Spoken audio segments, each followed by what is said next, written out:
Bonjour à tous, merci d'être là aujourd'hui pour une nouvelle interview avec Nicolas et Corentin. Bonjour Bonjour Sylvain, Nicolas. bonjour Corentin. Bonjour Bonjour Corentin. Nicolas, bonjour Sylvain.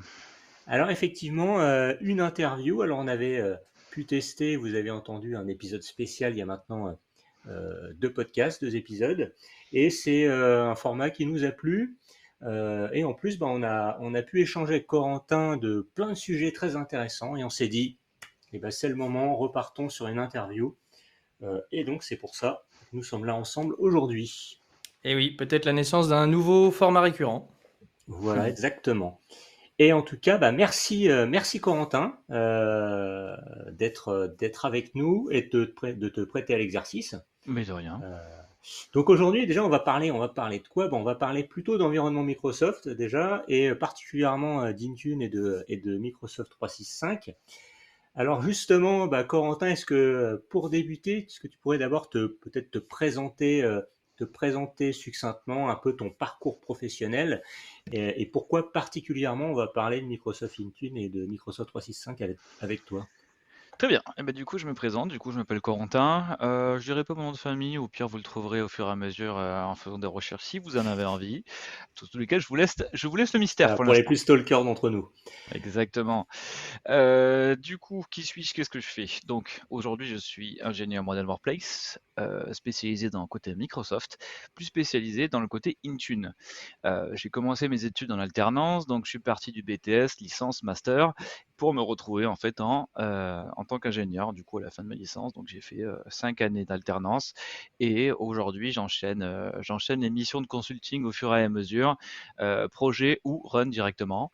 Euh, Là du coup j'ai compté cet après-midi, j'en suis à peu près à Ouais, 15 entreprises différentes. c'est vraiment impressionnant, 15 entreprises. Là, t'es à plus d'entreprises que Nicolas et moi en cumulé.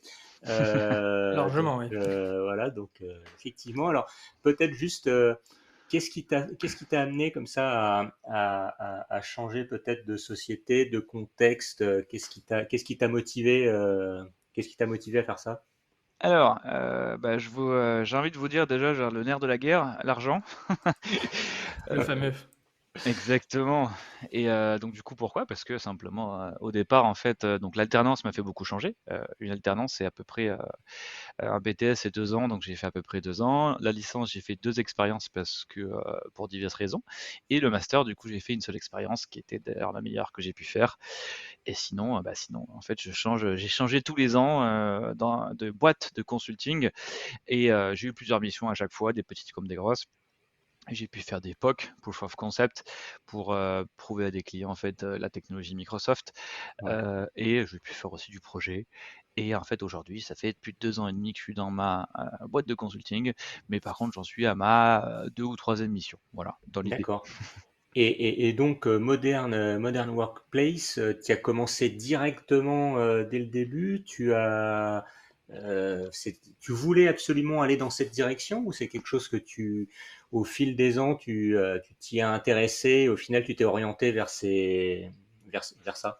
Concrètement, j'en avais aucune idée parce que de base, moi, j'ai fait un premier BTS système et réseau, et ensuite après, je l'ai fait varier en fait dans la suite de mes études, tout en suivant l'objectif de système. De base, quand est-ce que vous arrivez en informatique en fait, et quand vous arrivez dans ce BTS système et réseau, déjà vous avez une première scission, c'est-à-dire que vous avez les côtés système et les côtés réseau.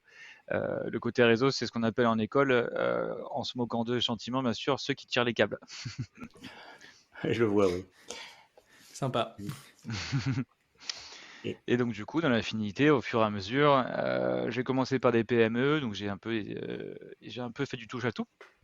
Et ouais. au fur et à mesure, en fait, on m'a orienté d'une manière un peu en direct. Je suis arrivé là comme ça, et je me suis rendu compte que le côté Modern Workplace, en fait, me donnait deux avantages.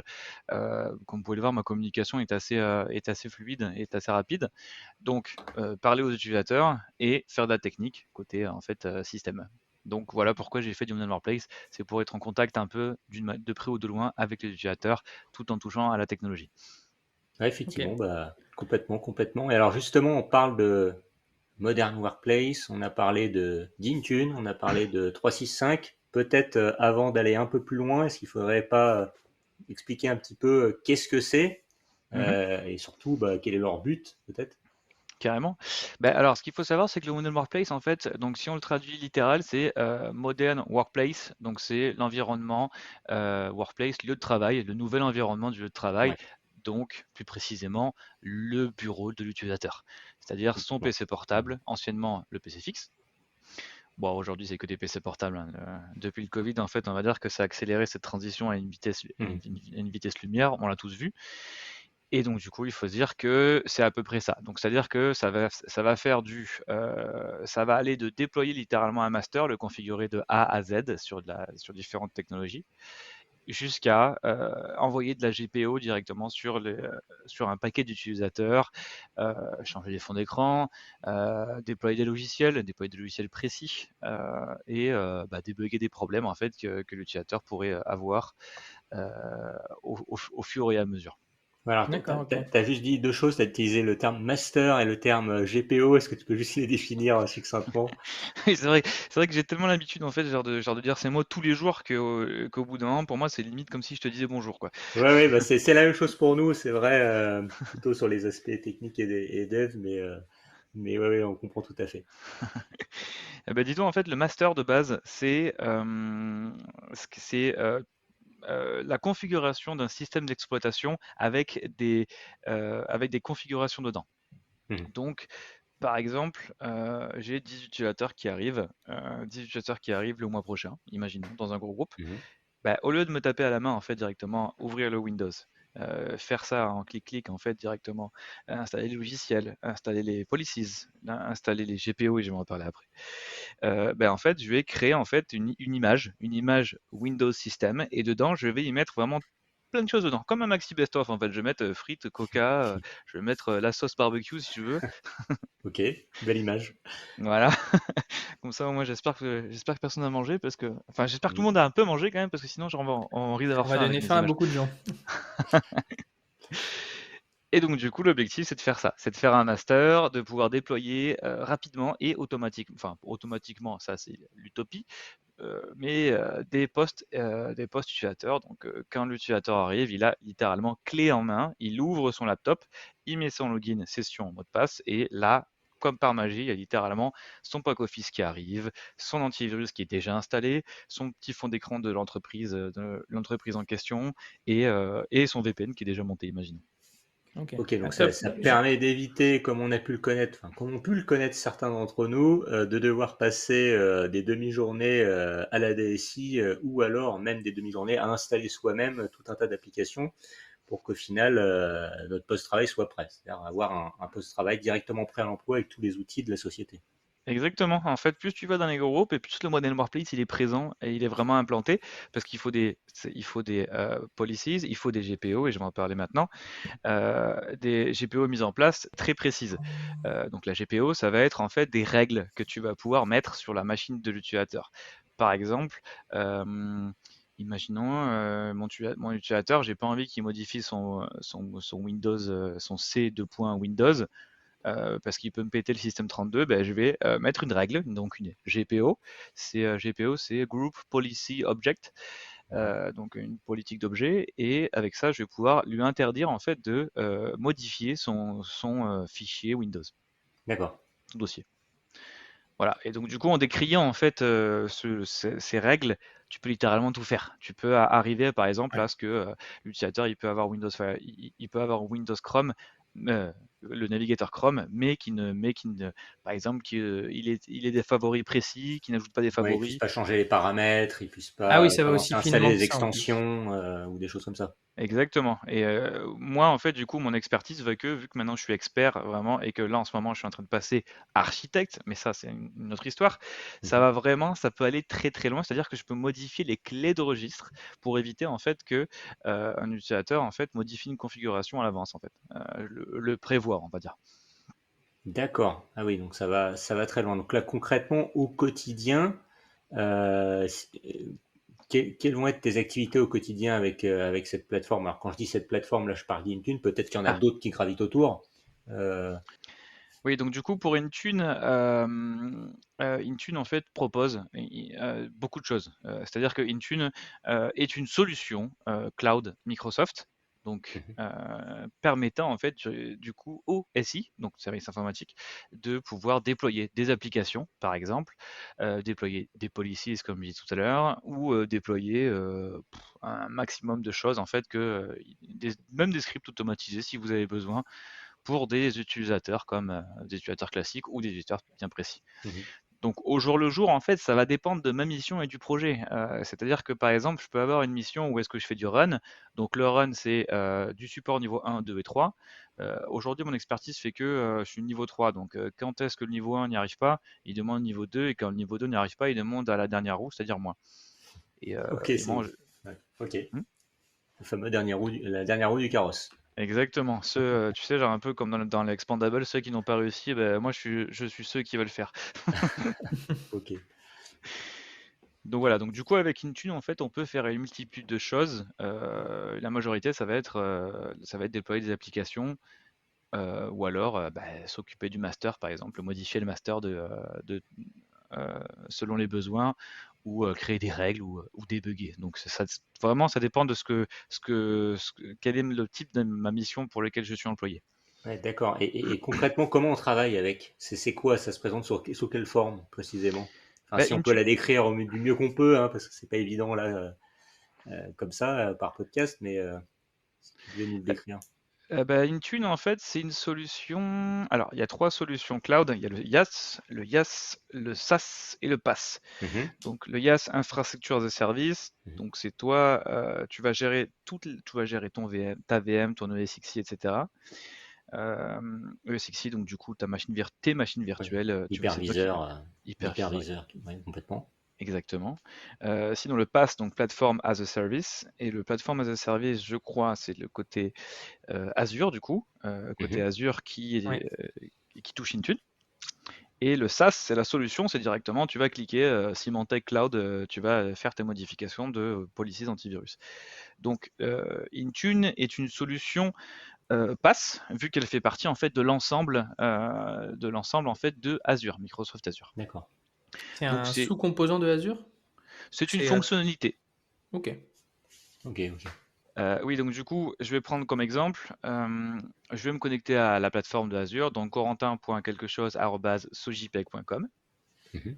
Et donc là, je suis connecté à Azure. Ensuite, je vais sur Azure et dans ma petite barre de recherche, je mets Intune, ce qui me renvoie en fait vers Intune, donc intune.microsoft.com. Et là, en fait, avec ça, j'ai mon interface avec tout écrit en fait. Sur mon côté gauche, en fait, j'ai logiciel, applicatif, device, etc., etc. Et cetera. Et au milieu, en fait, j'ai littéralement ce que je peux faire. Donc, l'objectif, c'est d'avoir une solution simple ou que en très peu de temps, tu puisses comprendre comment ça fonctionne.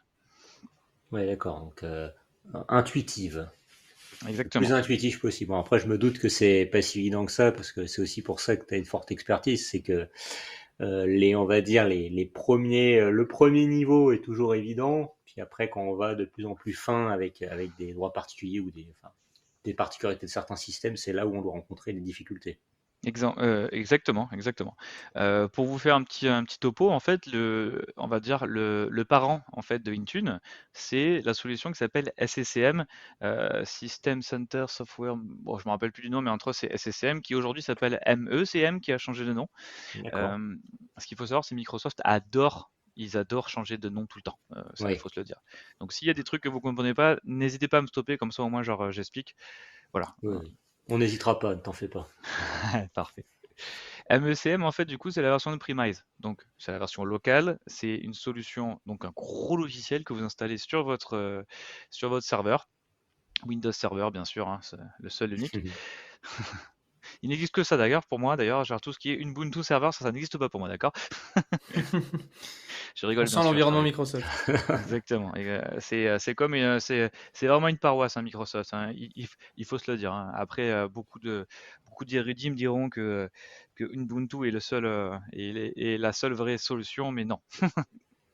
Oui, oui, après, même si quand même Microsoft a fait beaucoup d'efforts, puisque maintenant ils ont intégré énormément de choses, je crois même que c'est les principaux participants de pas mal enfin, je sais plus quelle distribution, mais de certaines distributions Linux, non? Il me Exactement. semble. Oui. Exactement. Ce qu'il faut savoir, c'est que le côté Azure, en fait, du coup, c'est littéralement ton infrastructure que tu vas mettre sur le cloud Azure avec ton nom de domaine que tu vas mettre Mhm. dessus. Et dedans, tu peux tout faire, c'est-à-dire ton Active Directory, gérer tes identités et aussi gérer quoi? Gérer tes machines virtuelles avec, grâce à la solution AVD de Azure, donc Azure Mhm. Virtual Desktop. Et ce qu'il faut savoir, c'est que statistiquement, aujourd'hui, sur l'entièreté en fait de Azure, il y a plus de VM Linux qui tournent que des VM Ouais, Microsoft. ouais, ouais. Ouais, ouais, Ça m'étonne même pas vraiment. ouais, ça Et donc, m'étonne plus. de ce que tu dis, Corentin, ça veut dire que là, avec ce que tu as décrit sur Azure, en fait, on pourrait faire tourner une boîte que avec une plateforme as a service au final. Exactement. Imaginons que t'es une startup, tu veux pas t'embêter en fait à avoir, avoir un serveur dans un placard, etc. Tu as juste besoin d'Azure en fait pour démarrer ta boîte en fait. Ouais, d'accord, donc c'est quand même quelque chose d'assez énorme. Et en termes de, alors, tu dis une start-up peut tout faire comme ça. En termes de coût, peut-être, c'est quelque chose qui est abordable même pour une petite structure. Alors c'est là où est-ce que c'est à double tranchant, on va dire. C'est parce que Microsoft, on va dire, c'est un peu comme signer un pacte avec le diable. C'est-à-dire que quand vous signez au départ, ça a l'air sympa, mais après vous savez jamais combien ça va vous coûter au Ouais, final. ouais, ouais. Ouais, je comprends bien. Ça doit certainement être des paiements à l'utilisation, avec en plus certainement de l'absorption de pics de charge. On va commencer à consommer, puis en plus on va utiliser des services un peu à droite à gauche sans exactement comprendre comment ils sont facturés, c'est ça? Exactement, en fait. Et pour ça, Microsoft a développé une petite interface en fait dans Azure en fait, et c'est la calculatrice de dépenses en Oui, fait, on va dire. une calculatrice. Peut-être certains d'entre vous l'ont déjà rencontrée et elle est très complète. Il y a énormément de services, énormément d'options. Ah ouais, Et effectivement, la facture monte très vite. exactement. Mais moi qui est un expert, en fait, je préfère même pas m'y mettre dedans parce que ça, c'est pour moi, c'est limite de la compta expert plus plus. Ouais, je vois. Je vois, mais ok, donc moi il y a une question qui me vient quand même à l'esprit parce que là on voit bon c'est une plateforme ultra complète hein, Mhm, clairement, mais ça c'est on va dire que c'est plutôt récent, je mets ça entre guillemets. mhm. Alors du coup comment est-ce qu'il y a eu alors tu t'en as parlé, t'as parlé d'une solution qu'il y avait avant alors SCCM, c'était quoi le nom? SCCM et le nouveau nom, c'est MECM. MECM. Mais enfin, ça date de quand et est-ce qu'il y a eu un peu. Enfin, comment on faisait avant en fait? Concrètement, il existait des solutions encore avant, peut-être que tu as pu y toucher, ou alors c'était un peu à la mano, les gens faisaient des masters, en fait c'était des copies de disques, ou je sais pas comment on pouvait faire. Eh ben, en fait, donc mon âge à peu près c'est 30 ans et plus, on va dire. Je Mhm. reste vague hein, pour Ouais, perdurer le ouais. mystère pour tout le monde. Et l'objectif en fait de base, c'est que à l'ancienne, c'était t'avais et je prends le cliché, hein, parce qu'il existe et que je l'ai vu énormément de fois, hein. Tu prends un Mhm. placard, tu mets ta baie de serveur dedans, donc tu prends un placard et tu mets tes serveurs, tes racks, pif, pif. Tu vas Mhm. avoir un serveur qui va te servir pour Active Directory, le deuxième serveur qui va te servir pour, je sais pas, le DNS, le troisième qui va te servir, imaginons, pour MECM/SCCM. Mhm. Et donc à partir de là, tu vas bien sûr, tu vas lier tout le monde ensemble parce qu'il faut il faut que ça puisse communiquer. Et à partir de là, tu vas pouvoir faire toutes tes configurations en fait à partir de MECM concernant en fait, on va dire, l'environnement bureau utilisateur. D'accord, mais alors ça veut dire déjà, il fallait que MECM soit là. Mais est-ce qu'il y a eu un avant, alors, ou alors c'est une solution qui est très ancienne, je ne me rends pas compte. Alors un avant, c'était vraiment un avant, parce que SCCM, en faisant 3 recherches et 3 clics, je crois que ça date d'il y a au moins 20 ans, hein. Ouais, Euh, d'accord. Donc, ok, je donc, et vois. en fait, avant SCCM, tu avais la solution MDT, je crois. Et je suis pas sûr, mais entre autres, c'est à vérifier. Mais, mais dans tous les cas, c'était vraiment, tu prenais une clé USB, tu mettais un master dedans et tu le mettais sur les machines pour te dire. Ouais, Ça- c'était toi Oui, le oui, c'était dispatcher, toi quoi. Intune. Exactement. Et pour vous dire, en fait, la publication de la 1.0 de SCCM, c'était 1994. Ah oui, d'accord. Donc oui, c'est une solution qui date. Donc la majorité des personnes ont plutôt connu des entreprises, je pense, en tout cas à partir d'une certaine taille, qui fonctionnent avec ce type de système, même si on a Exactement. certainement beaucoup d'autres. Exactement. Sinon, après, tu vas te palucher toi-même en fait avec une petite clé USB et et dans ta clé USB, tu mets ta configuration et tu le mets à chaque PC qui arrive. Ok.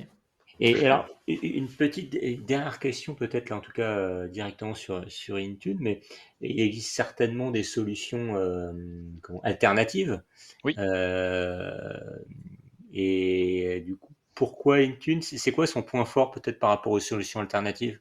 Bah, le point fort, c'est que Microsoft est un bulldozer et que dès qu'il arrive sur le marché, littéralement, il prend le rouleau compresseur et il écrase tout le monde avec sa manière de fonctionner et son argent. Donc il s'est Ouais. vraiment imposé comme, Ah, comme leader là-dessus, quoi. Même exactement. leader, est-ce qu'il y a encore vraiment des concurrents? Des concurrents, il y en a toujours, mais bon, aujourd'hui, ils sont quasiment morts, hein. Enfin, après, ils sont toujours utilisés pour des boîtes, par exemple, dans le militaire ou dans le système bancaire un peu fermé et cloisonné, ou dans des systèmes comme ça, oui, tu vas avoir son équivalent. Par exemple, tu as du Workspace ONE, par exemple. Ok. Moi, Workspace j'avais ONE, une petite d'accord. Ouais. question, alors qui nous fait peut-être revenir un tout petit peu au début de ce qu'on s'est dit, mais elle me trotte dans la tête depuis qu'on discute. Si on Mhm. parle de Modern Workplace, on a toujours parlé là de desktop un petit peu ou de laptop, Ouais. d'ordinateur fixe ou portable. Mais est-ce que du coup on gère aussi, puisque maintenant, comme tu disais, avec l'ère du télétravail, on a pas mal de gens en mobilité, bah Mhm. pareil, les téléphones pro finalement. Oui, Intune le fait aussi ça maintenant. Avant, en fait, il a eu du mal en fait pendant quelques années en fait à bien gérer en fait les téléphones, notamment, notamment la bête noire de Microsoft, Apple. Ah, d'accord. C'est Je croyais que bizarre, tu je allais me dire m'attendais il à une fallait réponse comme absolument un ça. Windows Mobile. Mais non, c'est pas ça. Ah oui, ah, Windows Mobile était l'utopie de tout informaticien, sauf pour moi, parce que je trouvais que c'était une hérésie. Mais bon, c'était le téléphone parfait pour eux. Et ça fonctionne bien, ça, du coup? C'est parce que j'ai plus de facilité à voir Microsoft gérer quand même un parc de PC qu'un parc de téléphone. Je me dis, qu'est-ce que tu fais? C'est exactement les mêmes contraintes et les mêmes choses que tu gères sur un mobile que sur un laptop ou Tu il y fais a des tout pareil. spécificités quand même? C'est tout pareil. Tu fais tout pareil, t'enrôles, tu passes par. En fait, par exemple, pour Apple, c'est Apple Business Manager. Donc, Apple Business Manager, c'est le côté business de Apple, l'entreprise. Et tu vas créer un email générique que tu vas mettre sur Intune. Et avec ça, en fait, tu vas ajouter tes devices Apple à ton environnement d'entreprise. Et avec ça, en fait, tu vas pouvoir gérer ton iPhone va être géré par ton entreprise. Ok, donc pareil, les paramètres peuvent être gérés par l'entreprise, Les paramètres peuvent être gérés par les entreprise. applications. Ouais. Et en fait, jusqu'à maintenant, et ça je le voyais encore, par exemple, la solution pour Apple qui était vraiment très bien, c'était Jamf. Jamf. C'était une super solution. Elle existe toujours. Il carbure toujours autant parce que les gens ont du mal à quitter Jamf pour Intune. Parce que la peinture était beaucoup trop fraîche sur Apple par rapport à Intune. Ils ont galéré en fait à avoir les autorisations en fait. En même temps, c'est normal. Apple a toujours freiné des cas de fer contre Microsoft. Ça n'a pas dû être simple de négocier, oui. Ouais. Ouais, je comprends bien. Ça, c'est clair. Et justement, on parlait de mobile, de tablette, Ouais. de portable, de PC. Il y a d'autres plateformes où là, on a fait le tour. Alors oui, bah tu as des tablettes, tu as Android. Android c'est open bar, hein. Clairement, Android vu que c'est une solution qui à peu près tient de l'open source de base, c'est Hmm. vraiment très facile. Voilà. Hmm. Donc tu as aussi tout ce qui est iMac, MacBook Pro, tout ce qui est solution iOS, et tu as Linux qui est en train d'arriver et qui est déjà arrivé, qui est géré maintenant. D'accord. Et là, j'ai l'impression qu'on dit quand même beaucoup de bien d'Intune. Alors tant mieux, hein, c'est certainement une super solution, mais je me doute, il y a toujours des promesses qui sont faites par les entreprises. Voilà, c'est normal, c'est magnifique, etc. Je me doute qu'il y a un côté peut-être noir ou des promesses qui n'ont pas été tenues. Est-ce que tu peux...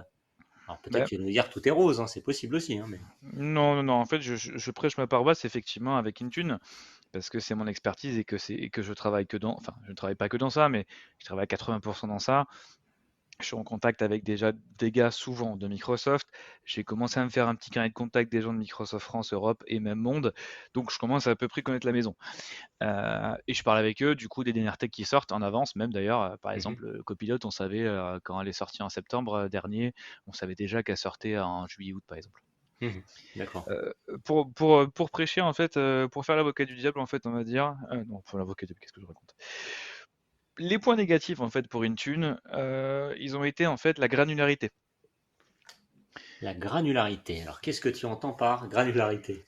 Et c'est ça, c'est là où est-ce que le bât blesse, c'est que la granularité, c'est aller en détail vraiment dans les policies, dans les GPO que je parlais tout à l'heure, par exemple, ou configurer en détail en fait aujourd'hui pourquoi la majorité des entreprises ne sont pas à 100% chez Intune et qu'elles sont en hybride. Donc, vous avez une partie de la boîte en fait, il y a MECM qui est actif et l'autre partie de la boîte est sur Intune. Pourquoi? Parce que déjà, c'est très compliqué d'avoir les mêmes configurations quasiment De au... l'un à l'autre, de faire passer. Exactement. Et MECM propose 10 fois plus de propositions en fait que Intune, de par son ancienneté et de par que c'est une solution de premise. Ok. Donc ça, Ah, c'est... je vois. Donc ils ont Ouais, du mal d'accord. un peu à passer le pas de quand même. Ils ont pris le lead marché parce que c'est le rouleau compresseur Microsoft, mais dans les fonctionnalités, au final, il y a peut-être encore des petites Ah ouais. lacunes quelque part. Ah, il y en a caméra, il y a carrément, ça se résorbe d'année en année, mais il y a 5 ans, Intune, c'était pas ça, hein. Clairement, il y a 5 ans, Intune, tu pouvais pas faire autant qu'aujourd'hui, grâce à l'évolution de la technologie, grâce aussi à l'évolution en fait de leur Windows 11 avec les nouvelles recommandations qui demandent à chaque fois, activer sa puce TPM 2.0, avoir une empreinte digitale ou biométrique minimum. Ça, avant, la technologie, c'était impensable de demander ça aux boîtes. Aujourd'hui, ils peuvent le demander parce que c'est beaucoup plus permissif et c'est plus facile de le fabriquer. Ouais. Voilà, donc oui, ça c'est la problématique de Intune, c'est que il évolue de jour en jour, mais il évolue, et ça c'est cool. C'est parce que, mais par contre, effectivement, quand tu es déjà implanté dans du MECM, ce qui est 80% des boîtes françaises, même du monde, hein, clairement, aujourd'hui, quitter MECM pour aller à 100% sur Intune, aujourd'hui, j'ai jamais vu. D'accord, d'accord, d'accord. Et tu parlais justement, alors c'est une plateforme qui évolue. Alors heureusement, et oui, tu as complètement raison. Ça évolue pour récupérer, ce que je comprends, les fonctionnalités qui ont été quelque part, qui sont pas au même niveau qu'ECM, c'est bien ça, hein, Ouais. voilà. Mais il y a certainement d'autres évolutions, voire même que toi tu souhaites, mais il y a peut-être aussi de l'actualité. La plateforme, elle se dirige vers où exactement? Et je vais poser la question de deux manières. Elle se dirige vers où? Peut-être ce qu'on sait au niveau des communications, et où toi tu aimerais qu'elle se dirige. Ah bah, ça tombe bien, je vais te répondre la même réponse. Une seule D'accord. réponse. Parce que moi de base en fait je l'ai vu arriver, hein, et je l'ai vu arriver de loin et c'était le point noir en fait du côté cloud en fait de chez Microsoft, c'était la solution antivirus. C'est-à-dire qu'il manquait plus que la sécurité à Microsoft et on savait que Microsoft était un peu d'une passoire en fait, on va dire en termes d'antivirus. En face, tu avais Kaspersky, McAfee, tu avais Symantec, des gros groupes du marché comme ça. Au fur et à mesure, ils commencent à tomber. Ouais, Symantec n'a plus une aussi belle réputation qu'avant. c'est Je ne vrai. connaissais même pas. C'est vrai que ouais, quand j'ai commencé, ils avaient, enfin pour moi, c'était quasiment les plus connus. Ouais. Ah ouais. Kaspersky, ben on n'en parle plus parce que c'est russe. Mhm. Donc Kaspersky, on le fuit comme on le fuit aujourd'hui genre dans les groupes. Et il reste plus que McAfee. Et McAfee est en train de mourir lentement, bien qu'il fasse une belle fonctionnalité et qu'il propose beaucoup de choses. McAfee meurt au fur et à mesure. Et là, Microsoft a dit, tiens, j'ai développé mon côté Modern Workplace, j'ai développé mon côté masterisation sur le cloud, je commence à évoluer en fonctionnalité, j'en demande toujours plus. Comment vais-je faire payer des licences encore plus chères à mes entreprises que je suis client? Parce que c'est Malin. comme ça. Oui, vas-y. Non, je dis malin.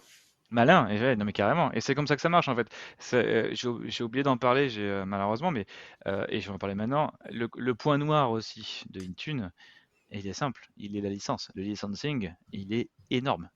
D'accord, d'accord. Donc la boîte de Pandore, c'est-à-dire que là, C'est la boîte de Pandore et surtout le problème c'est qu'ils sont pas très propres en fait avec ce qu'ils racontent et par rapport à ce qu'ils et par rapport à ce qu'ils mettent en vente au fur et à mesure.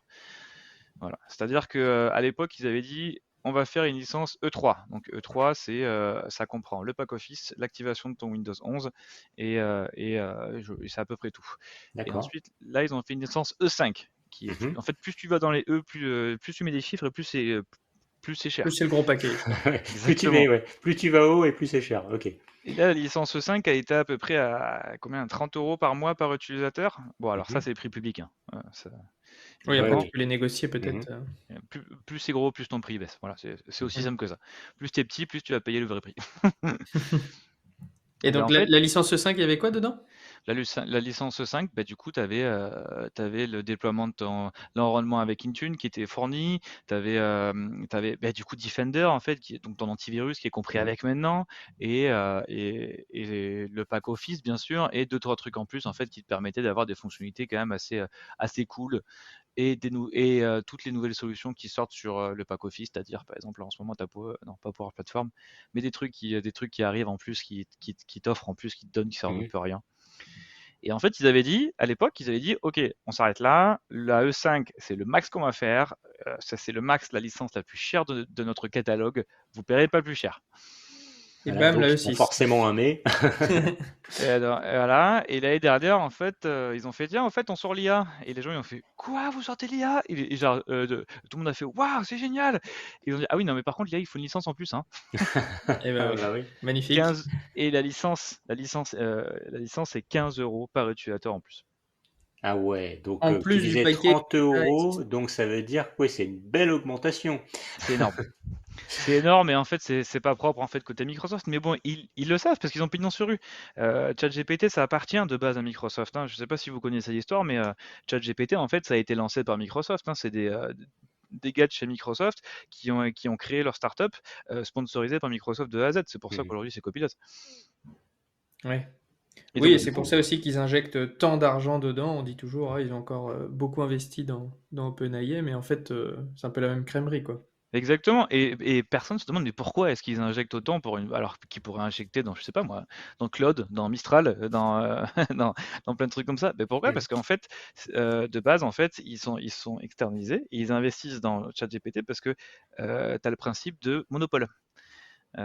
Tu ne peux pas, en fait, injecter trop d'argent si c'est au sein de ta propre boîte. Tu vas créer un monopole, et là, tu vas te payer des amendes et tu vas être bloqué. Donc, si c'est pas ta boîte et que tu injectes quasiment en don, je vais te dire, bah, dans ce cas, le monopole, il est chez ChatGPT, il n'est pas chez Microsoft. Réflexion intéressante, effectivement. Exactement.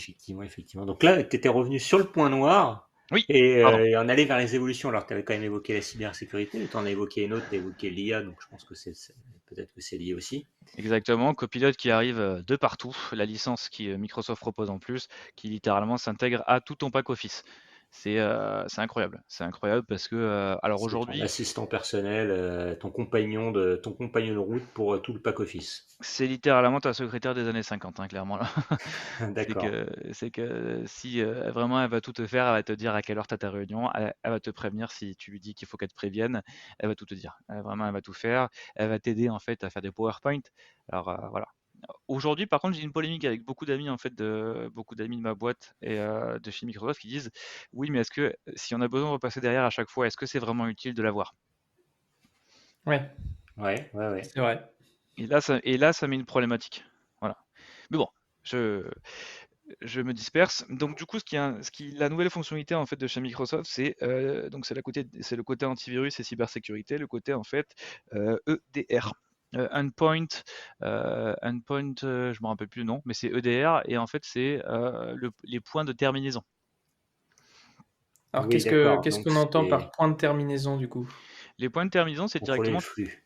voilà, c'est contrôler les flux, contrôler ta machine. C'est-à-dire que un antivirus de base, il a sa liste de virus qui scanne et qui dit voilà, c'est bon, vous n'avez pas de virus. L'objectif d'un EDR, c'est il va détecter des comptes. En fait, donc du coup, la solution est sur le cloud de Microsoft, et en fait, elle va détecter des comportements suspects qu'il y a sur les machines. Ah, d'accord, pour détecter, bah voilà, souvent quand on se fait attaquer, il se passe ça comme processus, Ouais, d'accord. Donc processus d'action, et du coup, il repère le même schéma d'action un petit peu, c'est il ça, va il y a dire, ah une bah c'est un signature comportement non suspect. reconnue pour être Exactement. détectée. Et, Ok. et- Ah oui, on et c'est s'attarde plus au fichier, mais au comportement qu'on a sur la machine. Exactement. Par exemple, imaginons un truc simple lambda que je use souvent comme exemple, c'est un utilisateur qui va littéralement recevoir un mail avec un PDF dedans, et que dans la même minute, en fait, il va ouvrir le PDF, l'exécuter en fait. Je prends un truc Hmm. simple. Ok. Ah, super intéressant ça. Et du coup, alors ça me fait juste penser, c'est pas un petit peu c'était Cradfire, non? Où il y a eu un souci sur quelque chose comme ça, je crois, qui était censé analyser les comportements, qui a bloqué pas mal d'aéroports. C'était Ah, pas c'était sur CrowdStrike. CrossCrike. Et c'était pas sur une brique un Ça peu laisse tomber. identique?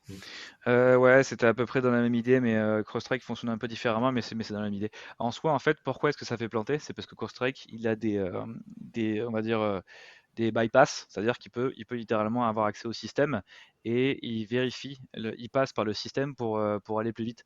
Et donc du coup, il passe par ton système. Et si le mec en fait, il a déployé en fait sa nouvelle version de CrowdStrike. Et d'ailleurs, il a déployé un vendredi. Et comme on le sait tous, Et voilà. Et voilà. on ne déploie L'erreur. exactement jamais le vendredi. C'est la règle ultime. Et donc du coup, il a fait planter comme ça en fait parce qu'effectivement, ça touchait à des fichiers système non vérifiés et c'est pour ça que Windows y plantait parce que lui en fait, il captait pas que c'était une modification du système. Ouais, ok.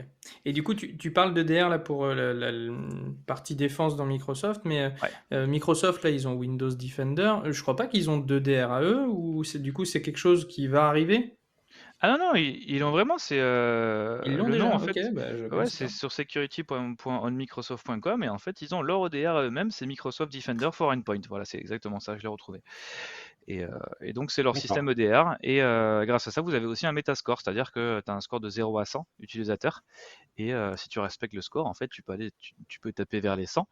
Et si tu veux être quelqu'un de exemplaire, en fait, tu peux demander à l'utilisateur de faire au moins 60%, 60 sur 100 pour qu'il soit sécurisé. Qu'est-ce qu'on entend par ça? C'est comment est calculé ce score?